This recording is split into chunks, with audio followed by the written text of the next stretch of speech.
Iremos falar sobre as práticas docentes no ensino fundamental com a PCN de língua portuguesa.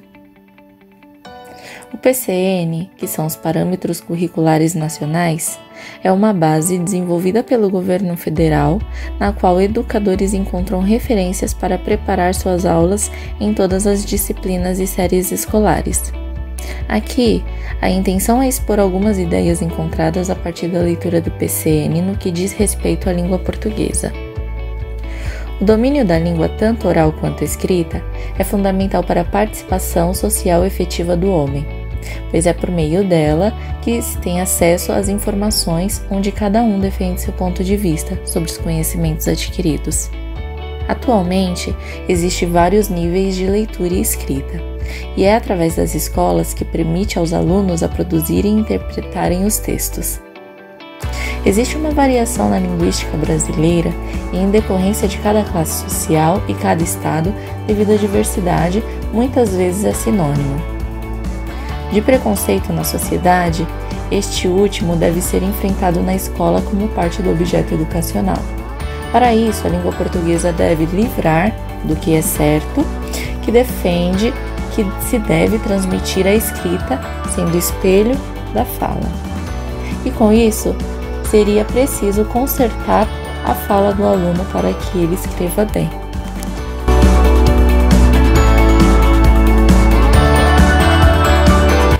Que cada PCN seja uma ferramenta capaz de permitir com que o aluno saiba analisar os avanços de dificuldades envolvendo o conteúdo, promova a integralidade entre o ensino e a aprendizagem, seja uma verificadora do nível de conhecimento que o estudante detém, possua questões que possam ser respondidas através da relação entre os conteúdos estudados e acontecimentos cotidianos, apresente questões discursivas capazes de permitir ao aluno dispor suas ideias em prol do tema apresentado.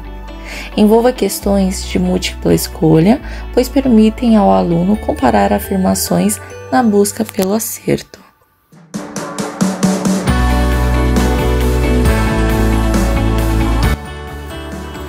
No século XIX, a disciplina de português passou a fazer parte dos currículos escolares brasileiros. Até então, o que tínhamos era a língua portuguesa para a alfabetização. Até meados do século XVIII, quando ocorreu a Reforma Pombalina. O Marquês de Pombal, que tornou obrigatório o uso da língua portuguesa no Brasil, justificando que era a prática de uma nação dominante, segundo Pombal, a língua seria uma maneira de desterrar os povos que viviam no Brasil da barbaridade. Efetivamente, no que diz respeito ao século XX, no início, o ensino de português passa a ser obrigatório nas 5 séries do ciclo fundamental. A década de 50 trouxe importante contribuição para o ensino normativo da língua, a promulgação da Portaria de número 36, de 28 de janeiro de 1959, popularmente conhecida até hoje como Nomenclatura Gramatical Brasileira. Com o objetivo de simplificar e unificar os conteúdos e a nomenclatura estudada no país, a NGB aconselhava o seu conteúdo como ensino programático e atividades decorrentes nas escolas de todo o Brasil a partir de 1959. Mas até hoje vemos as gramáticas, os livros didáticos e os programas escolares dividindo o ensino da língua portuguesa em segmentos. Foi também na década de 50 que houve uma real modificação no conteúdo da disciplina em questões socioculturais, principalmente com a promulgação da Constituição de 1946. Foi desde então que aumentaram as possibilidades de acesso à escola. Com a democratização, os filhos dos trabalhadores chegam à escola, o que nos anos 60 duplicou o número de alunos matriculados no ensino primário e quase triplicou a quantidade destes matriculados no ensino médio. Nos anos 70, o ensino do português sofreu mais uma radical mudança, em virtude da promulgação da Lei de Diretrizes e Bases da Educação, que é a 5692/71. Nos anos 80, começaram a circular entre educadores livros e artigos que davam conta de uma mudança na forma de compreender o processo de alfabetização. Deslocavam a ênfase habitualmente posta em como se ensina e buscavam descrever como se aprende.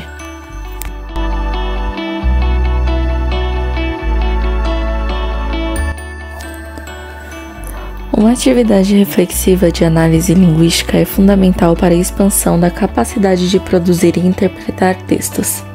Essa capacidade é uma entre muitas outras ações que alguém considerado letrado é capaz de realizar com a língua. A análise linguística trata-se de atividades que classificamos em epilinguística e metalinguística. Atividade metalinguística é a capacidade de falar sobre a linguagem, descrevê-la e analisá-la como objeto de estudo, ou seja, o estudo da gramática convencional. Atividade epilinguística é a reflexão daquilo que se escreve ou se lê, ou seja, compreender ou atribuir sentido daquilo que se lê ou se escreve. No estudo sobre verbos, entende-se suas características, suas classificações, quando usar. Não é só ensinar a gramática para a prova ou decorar a matéria. A gramática é necessária para produzir textos de qualidades coerentes e coesos. E as atividades epilinguísticas seriam as reflexões relacionadas ao significado e ao contexto das palavras, e as atividades metalinguísticas seriam uma análise categorizando as palavras. É importante saber usar a gramática.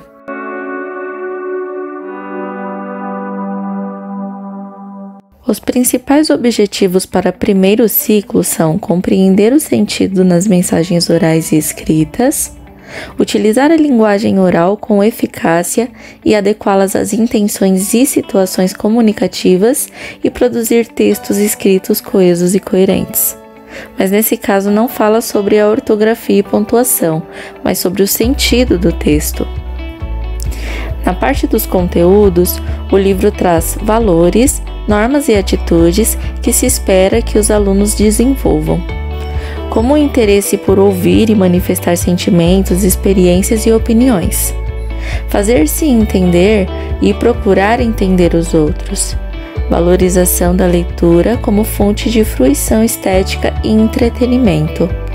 Na sequência, são apresentados os gêneros adequados para o primeiro ciclo, linguagem oral e escrita.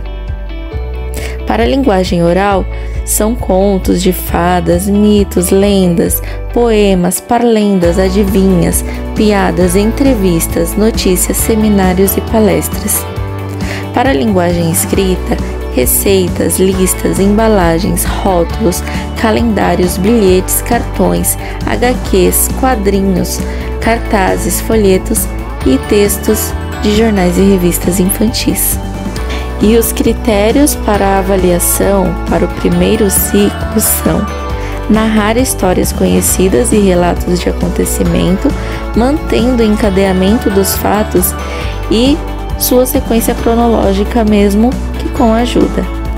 Demonstrar a compreensão do sentido global de textos lidos em voz alta. Ler de forma independente textos cujo conteúdo e forma são familiares. E escrever utilizando a escrita alfabética, demonstrando preocupação com a segmentação do texto em palavras e frases e com a convenção ortográfica.